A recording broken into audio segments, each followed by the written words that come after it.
Good morning, everyone. I'm Anthony Walker from the City of Wolverhampton Council. I'm here to necessarily give the downside to everything that's being said about from the local authority. As local authorities often get a bad rap from organisations on the basis of seeing why we can't do things and why we often struggle to do things. Often it isn't around ourselves, it's around the infrastructure which we work around. And often use organisations around the table have had sacrifice through purpose and various other things. Same for ourselves and the local authority, but the business has to keep going. Events like today are really important to us to get you guys involved with ourselves and local authorities, kind of make a change and difference in people's lives. So first of all, I'm just going to go through a few facts and figures in relation to Wolverhampton as a city. We have a team of about 10 dedicated homeless officers that deal with applications and prevention. That ranges from a number of things, but this is somebody coming in because she's had a notice, to somebody coming in who's a victim of serious domestic abuse. So it's very wide and varied. And I think that's what it's taken us today, is the fact that actually homelessness is different for everybody, and the effects on that are massively different as well. From that, we'll take up 15 steps. We have an application form, we accept 500 of those, and we will take 1,000 homeless preventions. And that's really, really important. The fact that we can prevent those 1,000 households actually being homeless. And that we see is actually the key to the work that we want to do. We don't want to put people through a bureaucratic process, which means that at the end of the day, they have a luxury of actually making a council property. What we want to do is use them sustainable, or even keep them in the property they're in at the moment. We have 300 families placed in temporary accommodation. And that's a real shame. The fact that we have to place 300 families in accommodation, which is for a short term.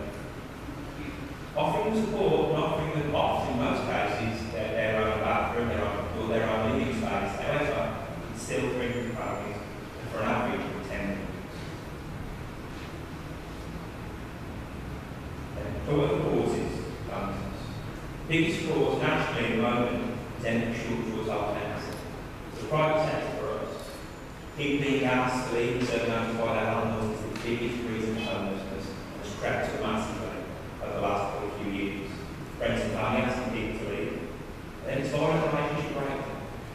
This may sound incredibly strange because we often report the national average for that. But violent relationship breakdown, people coming to us and requesting service is often seen as a positive in relation to this. It's the fact that we know there are lots of households, lots of authorities that don't come forward, that don't come for assistance, that don't come for those services.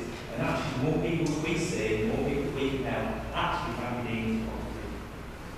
And also, supporting sense for other reasons, that can be there. That can be often people who begin to leave remain and being quite nicely asked to leave by their accommodation provider because they no longer fit the criteria for it, which is quite wonderful. But again, incredibly varied and incredibly different for each individual. So vulnerability. Why are people vulnerable? Why do people come to us and what are the reasons which drive them to vulnerability? Now for us, the majority of people that we see have dependent children. The impact on homelessness on children is huge. Their ability not to learn, their ability not to socialise, their ability even in some cases to actually grow and their health is affected by being homelessness. The fact of often in some cases not being able to cook meal because you're in temporary accommodation is detrimental to them and detrimental to their health and well-being. Dependent children and violence. We see a high number of people that are actually come through our service who actually made children but also escape violent relationships or violent neighbours and people around them. Mental health. This is increasing. Changes mental health legislation, and we are seeing more and more people who 10 years ago would never received the right general needs services.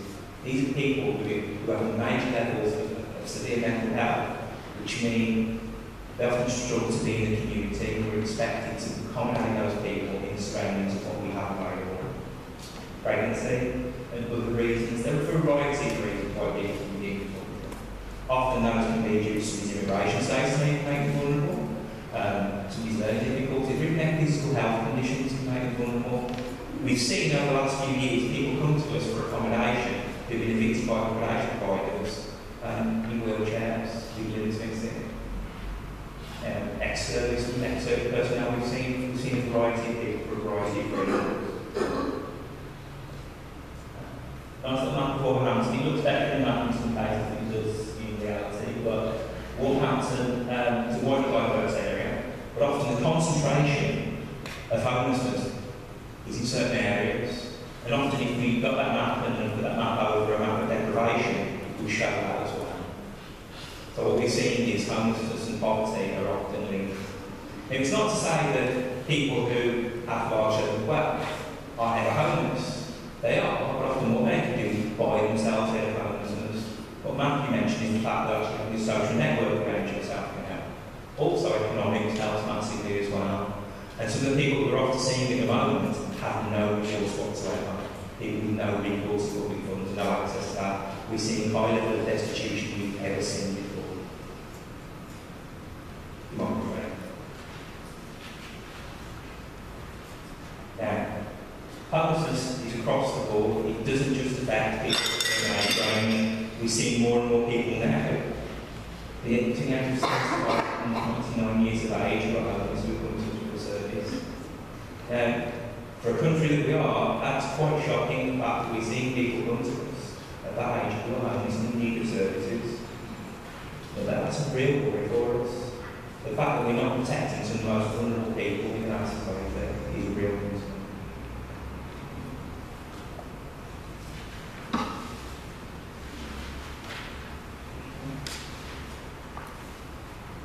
Update.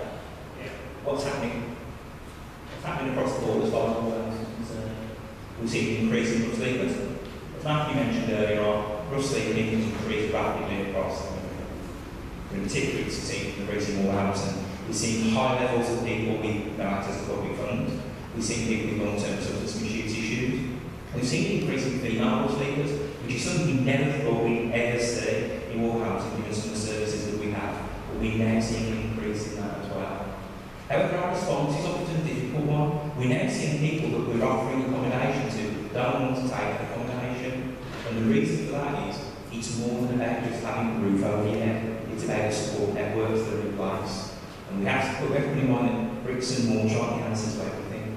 And often I think that's seen as a solution by lots of organisations and lots of people. But why don't you just put a person over there who's sleeping in the doorway in a property and everything will be fine? We're now being told people don't want what we have to offer. We need to change the offer which we have. Impact of benefit cuts, we're all experiencing it. We're all seeing it. We've seen the increase in poverty across the city and across the country. It's having a massive impact on everyone. What do we do?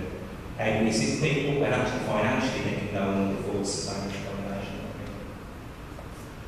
Reduction in support services and affordable homes. Reduction in support services. We were fortunate in Wolverhampton, we have elected members that are very positive and actually finance quite heavily some of the home services that we have. What we've noticed is the knock-on effect of the cuts that have been made to other services, such as services in the voluntary sector, services in mental health, and the knock-on effect is more people are coming to see us, and that's a problem. That means we're struggling to meet the needs of those individuals. Affordable homes. What does that actually mean? The idea that actually affordable homes is this term that's banded around the fact that actually to build more affordable homes. What does it mean for people? The fact that you can build something that possibly somebody might be able to afford last year is very, very different to this year for economic circumstances. So what we're seeing at the moment are affordable homes being developed in certain areas that actually we're unsure who can afford them unless you're in a very nice job or unless you're from another part of the country. So actually we're really, really struggling with that whole concept around affordable homes. And the idea is that by being affordable, but they need to be sustainable as well and for the long term. And so think about customer expectation. So you mentioned about the idea of the way we see homelessness coming into their council house. Now that's a myth, but it's a myth built on some elements of fact that people have seen the local authority somewhere there they go in their council house. Now unfortunately, given the right to buy various grants, those days are gone. We need to be working on the needs that people haven't kind of changed from now. We still have an expectation that we can cure all the ills of every individual. We need to be working on people's expectations to give them an idea of what we can do. And together, actually, we can do that. But we need to do that fast because we're getting to the point now where we can't compete. We can't do it. We've got a situation where social housing is not meeting the needs of the individuals that we have. But I think Wolverhampton response to these things, now what have we done? There are two handy links there that if you receive the presentation, you can click on those links. We've done two things in Wolverhampton. The first thing we've done is, I mentioned earlier on that end of the shortage of tenants was the biggest reason for homelessness and was a major cause. We see also the private sector as being a great way of actually meeting the needs of individuals as well. And not everybody wants to live in the private sector, we understand that.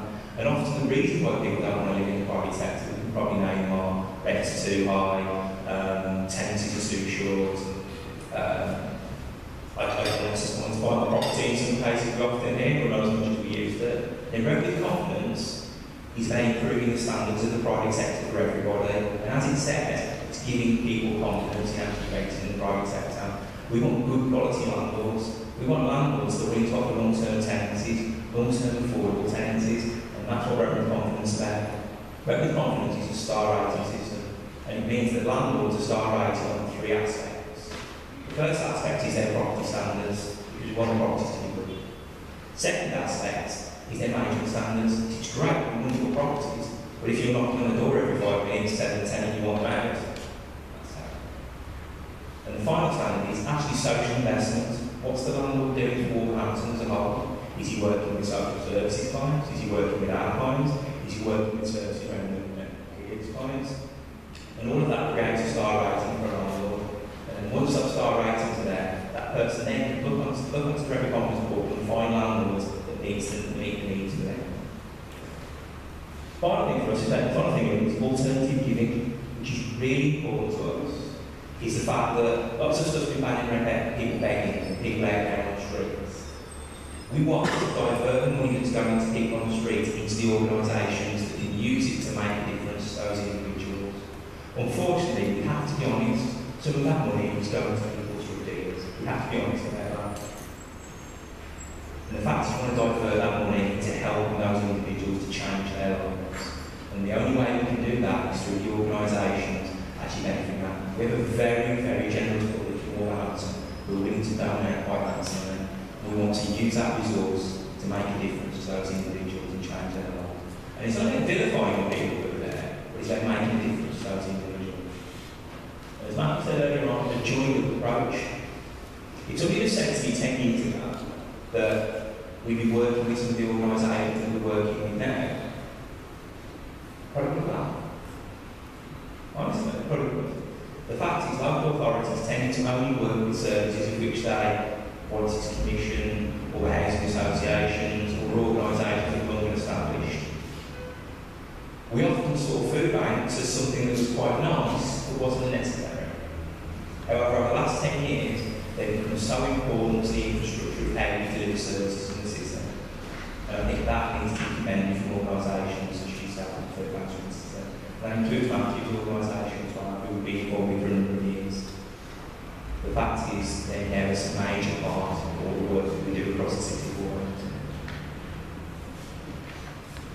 Probably all aware of the reduction bill that's come into place. The reduction bill is pretty much local authorities changing the way in which they deliver services.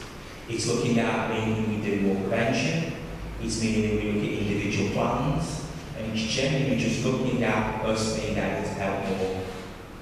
Now, as local authorities, as I said before, we can't do that alone, and we need your assistance to do that. Again, in relation to duty, the new duties which are passed, so if anybody's interested, look online and speak to your own local authority and they'll be able to coordinate how they're delivering that. So, what are we doing at the moment in relation to reduction bill? We're doing lots of work at the moment. We haven't completely changed the way in which we work. We're looking at front-loading our prevention services more than we said earlier on. We're looking at changing our whole application process. And we just generally look at remodelling that whole service.